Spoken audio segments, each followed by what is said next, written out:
করেছে। আল্লাহর সামনে নিজেকে সঁপে দিলেই সম্মান, আল্লাহর সামনে আত্মসমর্পণ করলেই ইজ্জত। ইসলামকে রেখে দিয়ে অন্য কোথাও ইজ্জত খুঁজলে আমাদেরকে বেইজ্জতি করে ছাড়বেন কে?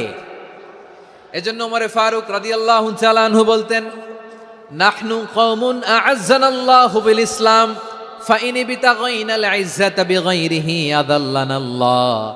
আমরা এমন জাতি, যে জাতিকে আল্লাহ তাআলা ইসলামের মাধ্যমে সম্মানিত করেছেন, ইসলাম ছাড়া অন্য কোথাও যদি আমরা সম্মান খুঁজি আমাদেরকে বেইজ্জত করবেন কে?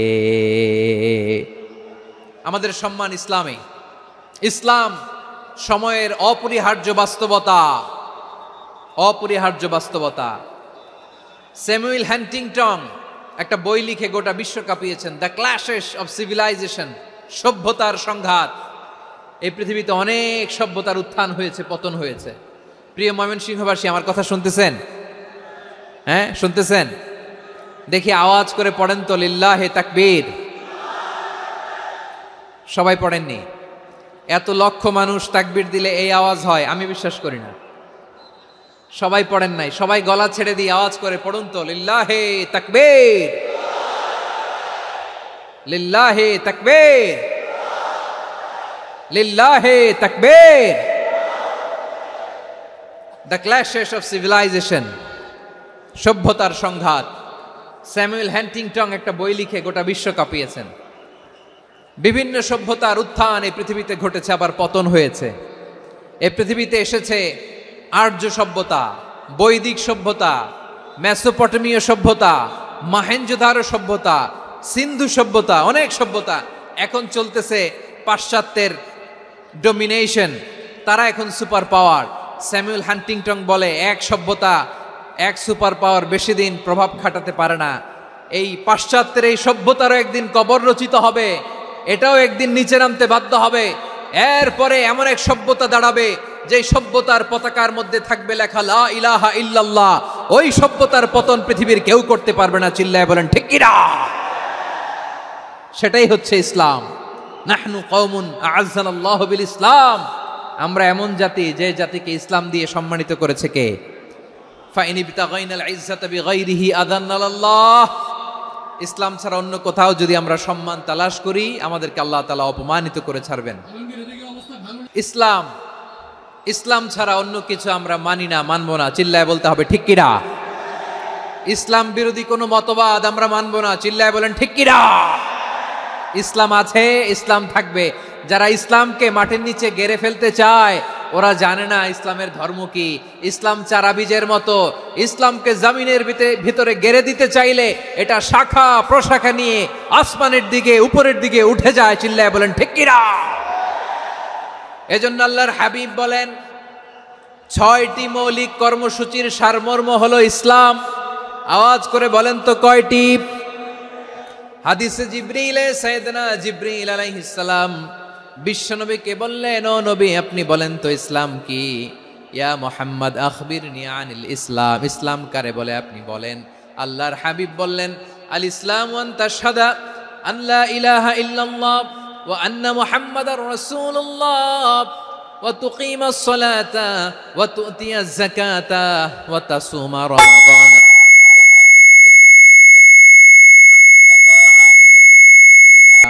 আল্লাহর হাবিব ফরমান, 6টি মৌলিক কর্মসূচির সারমর্ম হলো ইসলাম।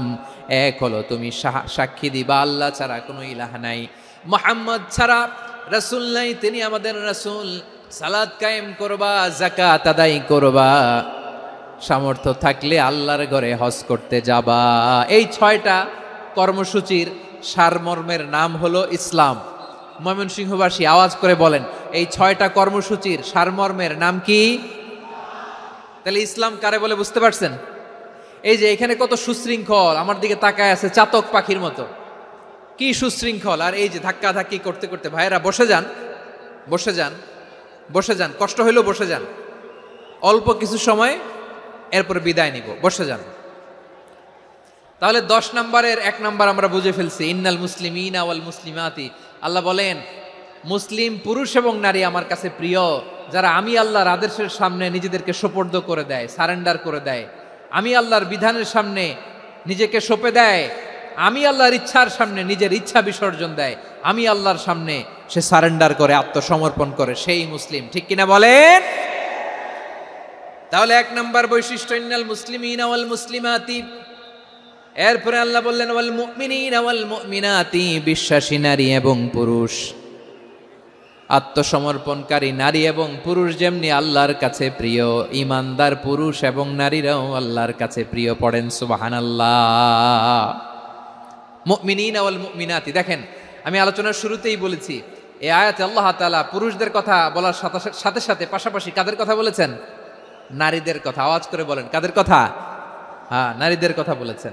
এজন্য মুমিনিনা ওয়াল মুমিনাতি, আল্লাহ ইমানদার পুরুষদের যেমনি পছন্দ করেন, ইমানদার নারীদেরকেও তিনি পছন্দ করেন। ঈমান মানে হচ্ছে স্বীকৃতি দেওয়া। ঈমান মানে স্বীকৃতি দেওয়া। কিসের স্বীকৃতি? বিশ্বাসের স্বীকৃতি। কিসের? মাশাআল্লাহ, বিশ্বাসের স্বীকৃতি। এই পৃথিবীতে বিশ্বাসের দাম বড্ড বেশি। এই পৃথিবীতে সবচেয়ে দামি জিনিস কি? বিশ্বাস। বিশ্বাস ছাড়া এই জগৎ চলে? স্বামী স্ত্রীর সম্পর্ক কিসের উপর টিকে থাকে বলেন তো? হ্যাঁ, বিশ্বাসের উপর টিকে থাকে। স্বামী স্ত্রীর সম্পর্ক টিকে থাকে বিশ্বাসের উপর। আচ্ছা, পার্টনারশিপে যারা ব্যবসা করেন, পার্টনারশিপের বিজনেস, এটা টিকে থাকে কিসের উপর? বিশ্বাসের উপর। এই জগৎটাই চলে বিশ্বাসের উপর। বিশ্বাসীরা এই পৃথিবীতে না থাকলে আল্লাহ এই পৃথিবীও টিকায় রাখতেন না। একজন বিশ্বাসী এই পৃথিবীর বুকে বেঁচে থাকলে আল্লাহ তাআলা এই পৃথিবী ধ্বংস করবেন না। চিল্লায় পড়েন আল্লাহু আকবার। এই পৃথিবীর সবচেয়ে দামি বস্তু বিশ্বাস, সবচেয়ে দামি। বিশ্বাস দিয়ে এই পৃথিবী চলে। এজন্য জ্ঞানীরা বলে বিশ্বাসে মিলায় বস্তু, তর্কে বহুদূর। বলে না? বিশ্বাসে মিলায় বস্তু, তর্কে বহুদূর। বিশ্বাসে এই পৃথিবী টিকে থাকে। আচ্ছা দেখেন, ঢাকা থেকে একজন লোক কক্সবাজার যাবে। প্রিয় ময়মনসিংহবাসী, আওয়াজ করে বলেন, কই যাবে? ডবল ডেকার বাস আছে না, যেগুলোতে ঘুমায় ঘুমায় যাওয়া যায়। তো দেখবেন অনেক প্যাসেঞ্জার বাসে উঠে আস্তে করে ব্ল্যাঙ্কেট নিয়ে, কম্বল নিয়ে ঘুম দিতেছে। ঘুম দেখেন তার কি বিশ্বাস ড্রাইভারের উপরে। এই বাস তো তারা চালাইতে চালাইতে নওগাঁ নিয়ে যেতে পারে, এই বাস তো তারা নিয়ে পঞ্চগড় ছেড়ে দিতে পারে, কিন্তু তার কোনো টেনশন নাই। সে দেখবেন ব্ল্যাঙ্কেট নিয়ে, কম্বল নিয়ে দিছে জনমের ঘুম। এর কারণ তার বিশ্বাস আছে যে সকালবেলা এই বাস কক্সবাজারেই পৌঁছবে। দেখেন বিশ্বাসের কত দাম। ঢাকা থেকে জেদ্দা ওমরা করতে যারা যান, দেখবেন 40,000 ফিট উপরে বিমানে অনেকে কম্বল চাপা দিয়ে ঘুম দিতেছে। ঘুম। এই বিমান 40,000 ফিট উপর দিয়ে পাইলট চালায়া এটাকে আফ্রিকার জঙ্গলে নিয়ে যায় নাকি ভারত মহাসাগরে নিয়ে যায়, তার কোনো টেনশন নাই। সে ঘুম, কারণ তার পাইলটের উপর, এই এয়ারলাইন্সের উপর বিশ্বাস আছে যে সকালবেলায় এটা জেদ্দা আন্তর্জাতিক বিমানবন্দরে ল্যান্ড করবে। ঠিক কিনা বলেন? বাবা বাবা তার কলিজার টুকরো সন্তানকে, ছোট্ট ছেলেটাকে দেখবেন মাঝে মাঝে আদর করে এরকম শূন্যে ছুঁড়ে মারে। আপনারা মারেন? ময়মনসিংহের বাবারা বাচ্চাদের সাথে এরকম মজা করেন না? তো উত্তর দেন না কেন? আপনারা করেন? বাবা তার সন্তানকে, ধরেন ছোট্ট মেয়েটাকে আদর করে কোলে তুলে এরকম শূন্যে ছুঁড়ে মারে। তো মেয়েটাকে শূন্যে ছুঁড়ে মারলে দেখবেন মেয়েটা খিলখিল করে হাসে, খিলখিল করে হাসে। ও যদি নিচে পড়ে ওর হাতও ভাঙবে, পাও ভাঙবে, তারপরেও হাসে। কেন হাসে? কারণ মেয়েটার বিশ্বাস আছে যে আব্বু আমারে ছাড়বে না, আব্বু আমাকে ঠিকই ধরে ফেলবে। চিল্লায় বলেন ঠিক কি না? ও আমার প্রাণের ময়মনসিংহের ভাইরা, এই জমিন চলে বিশ্বাসে। বিশ্বাস এই পৃথিবীর সবচাইতে দামি সম্পদ। এজন্য একজন বিশ্বাসী জমিনের মধ্যে বেঁচে থাকলে জমিনের উপর আল্লাহ প্রলয়ঙ্কারী কিয়ামত দিবে না। এজন্য আল্লাহ বললেন ওয়াল মুমিনিনা ওয়াল মুমিনাতি, বিশ্বাসী পুরুষ এবং নারীকে আমি আল্লাহ বড্ড ভালোবাসি। তারা এমন ভাবে বিশ্বাস করে, না দেখে বিশ্বাস। আল্লাহ বলছেন আল্লাযীনা ইউমিনুনা বিল গায়বি ওয়া ইউকিমুনাস সালাহ, আমার বিশ্বাসী বান্দারা না দেখে বিশ্বাস করে। অদৃশ্যের প্রতি তারা বিশ্বাস রাখে, না দেখে বিশ্বাসটাই আসল বিশ্বাস। ঠিক কিনা বলেন? আচ্ছা, বুঝে থাকলে উত্তর দেন। আমার হাতে 3টা চকলেট নিয়ে যদি আমি বলি এই যে আমার হাতে চকলেট, তুমি বিশ্বাস করো?